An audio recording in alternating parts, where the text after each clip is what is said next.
And Renee, of course, has heard me talk about this story many, many times. Years ago, I had the pleasure of meeting a lady named Penny Lee, who had put out some material. I met her at a speech at a place where we were both speaking.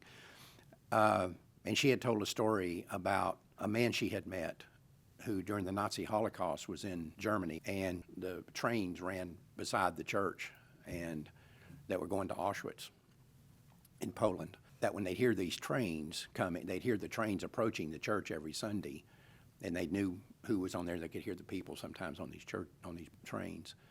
And what their response was to make sure they were singing their hymns when they heard the trains coming, and they'd just sing louder to drown out the noise. And the first time I heard it, I mean, I was just kind of blown away with it, I mean, back then. And so this deal of the church, and this is what the American church is doing today. They're singing a little louder over the cries of the unborn child. They're playing like they're not hearing it.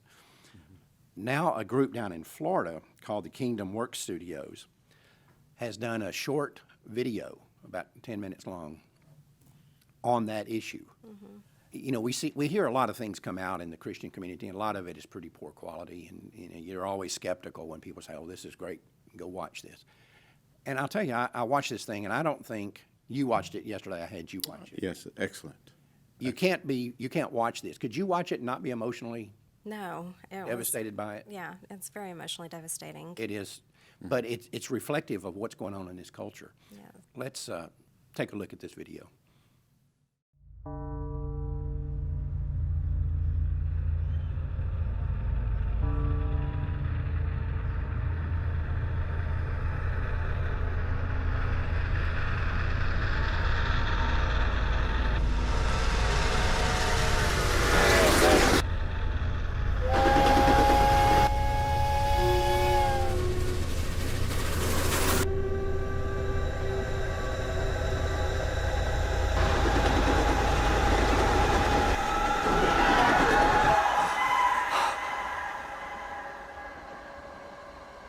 This dream has haunted me for decades. There are some things that time does not erase. Sometimes the only way forward is by facing the past. This is my story.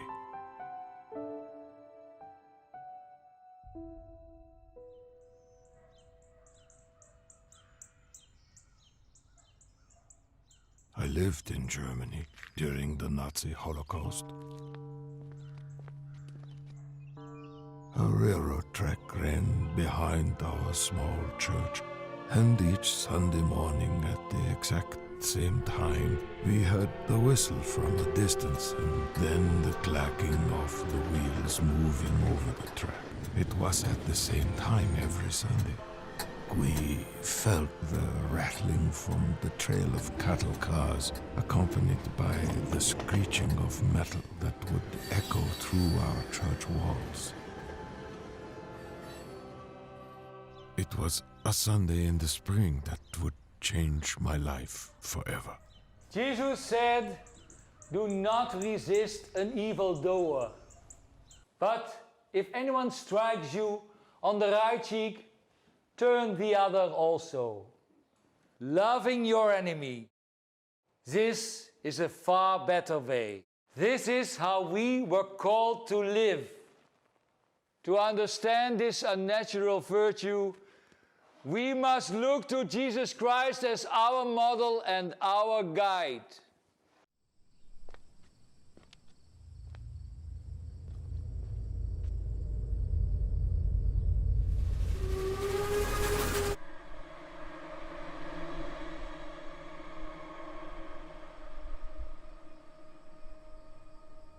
His meekness was his strength. His silence, his statement to the world.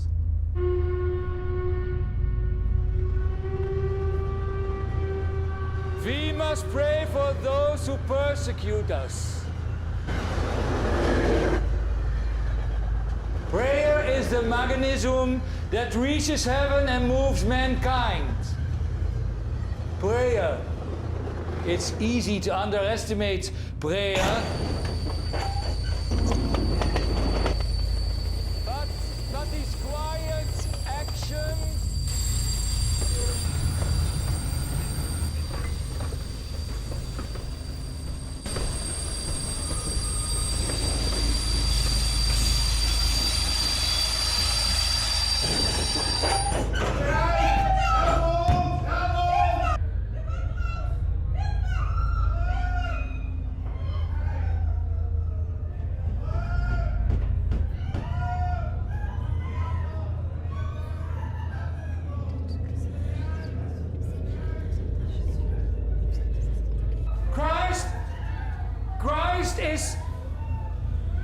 Christ is the Prince of Peace.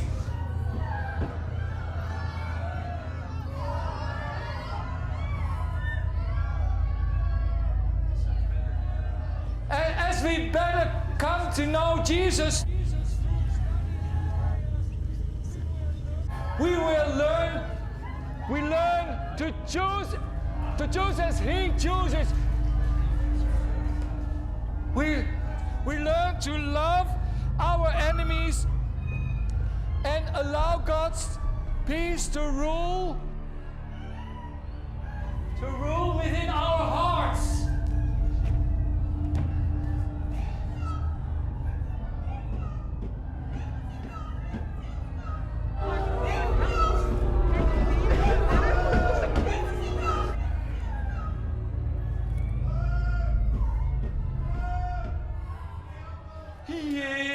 Jesus, unser Trost und Leben, näher dem Tode war ergeben.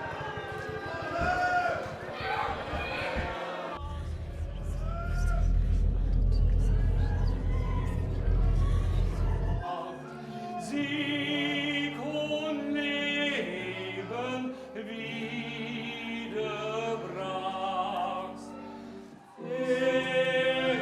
Ist aus des Todes Banden an sein Sieges Fürst erstanden. Halleluja, Halleluja.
Wie heißt du?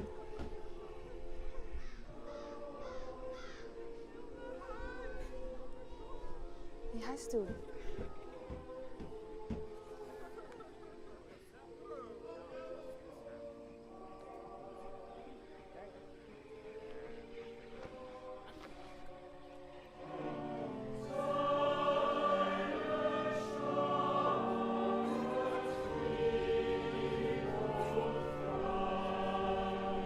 Du, verschwinde!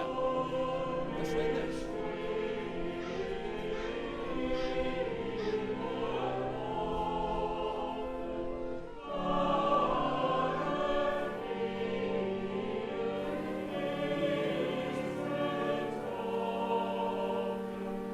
Years have passed and no one talks about it much anymore. I still hear that train whistle in my sleep. I can still hear him crying out for help. God forgive all of us who called ourselves Christians, yet did nothing to intervene.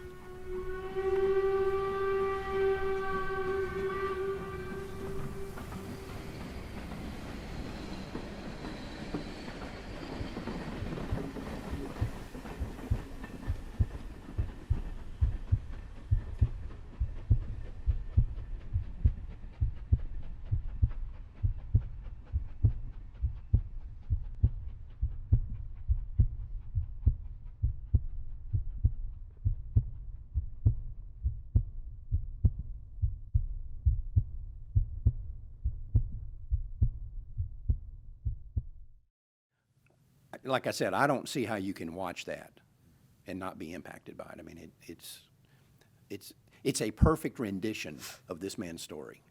Well, and it makes me want to raise my voice even louder to Right. protect the unborn. Right. Is what it does. And look out here at the church and say, if you're going to sing louder, then we're going to holler louder. That's right. You know, we're going to holler over you if we have to, but we're going to protect these babies. We are joined right now from Kingdom Works Studios in Florida, the director of this movie, Jeremy Wiles. Hello, Jeremy. How are you? Hey, Mark. Thanks for having me on the show. I'm doing well. Well, first, I want to thank you for this video because in our culture today, people don't read. Video and social media and things like that are what influence public opinion. We just had a man elected president basically from social media. Right. Do you think that if the secular media was still controlling everything, that Donald Trump would have been elected? There'd been no chance. Oh, yeah. Well, absolutely not. No chance of that happening. Jeremy, No. tell me, what was your impetus to do this? Well, I am passionately pro-life, and I learned the craft of filmmaking a number of years ago, and I knew that God had put it on my heart to use what He's given me to further causes like the pro-life issue and others. And I've wanted to work on a short film or a pro-life film for a long time, and the opportunity came up, and I thought, you know what, let's just go for this. And it's based on a true story. The film Sing a Little Louder is based on a true story, and I think it resonates so perfectly with where we are as a church and as a society today. Yes, it does. I don't know how.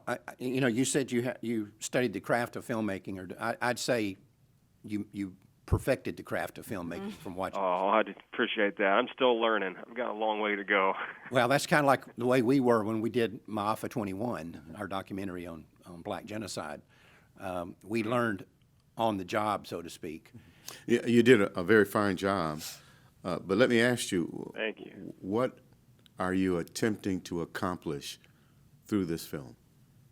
Really, nothing more than just stir the church, to get people to think. I think there's such a level of complacency in the church today. And to be honest with you, I don't know if even a film like this can wake people up. I think that's why I asked the question. I was wondering if you believe, in light of the fact that we're living in a culture right now in America where we're selling baby parts for profit, for experimentation, will this film do what you intend for it to do, or is it just a reminder to us just how far we have fallen away from our Judeo-Christian heritage and the divine perspective? Yeah, well, it is a reminder, but it's also just one of many things that we have to do as the church. And in no way have I ever thought, okay, I'm going to go make a film and overturn abortion. Right.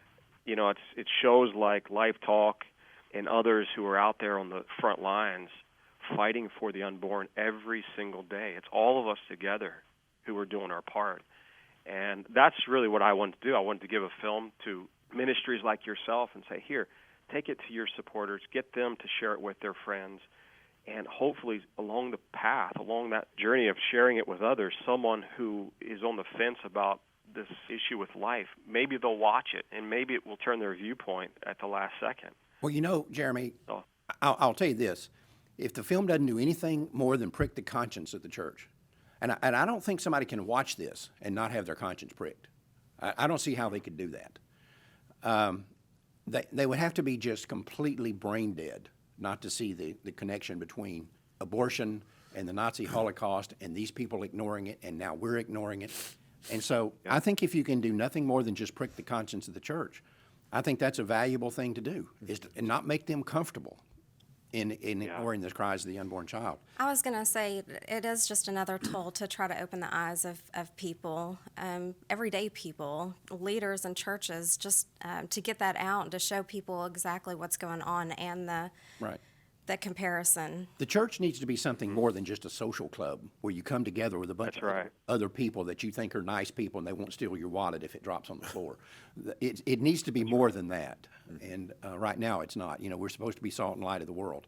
Right now we're just kind of pablum. We're not doing any of those things. But it's heartbreaking, really, to know where we are as a culture, where we are as a group of kingdom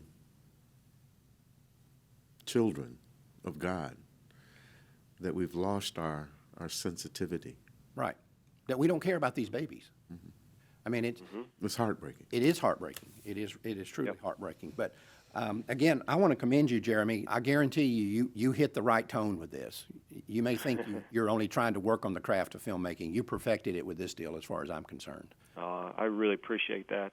You know, as American Christians, we've become so comfortable in these big church buildings and patio pews, and we have fellowship halls with banquets, and everything has become very comfortable in our church with the latest sound equipment for praise and worship. We gather together each week, and we shut ourselves inside these buildings, and we raise our voices as loud as we can, all in the name of God.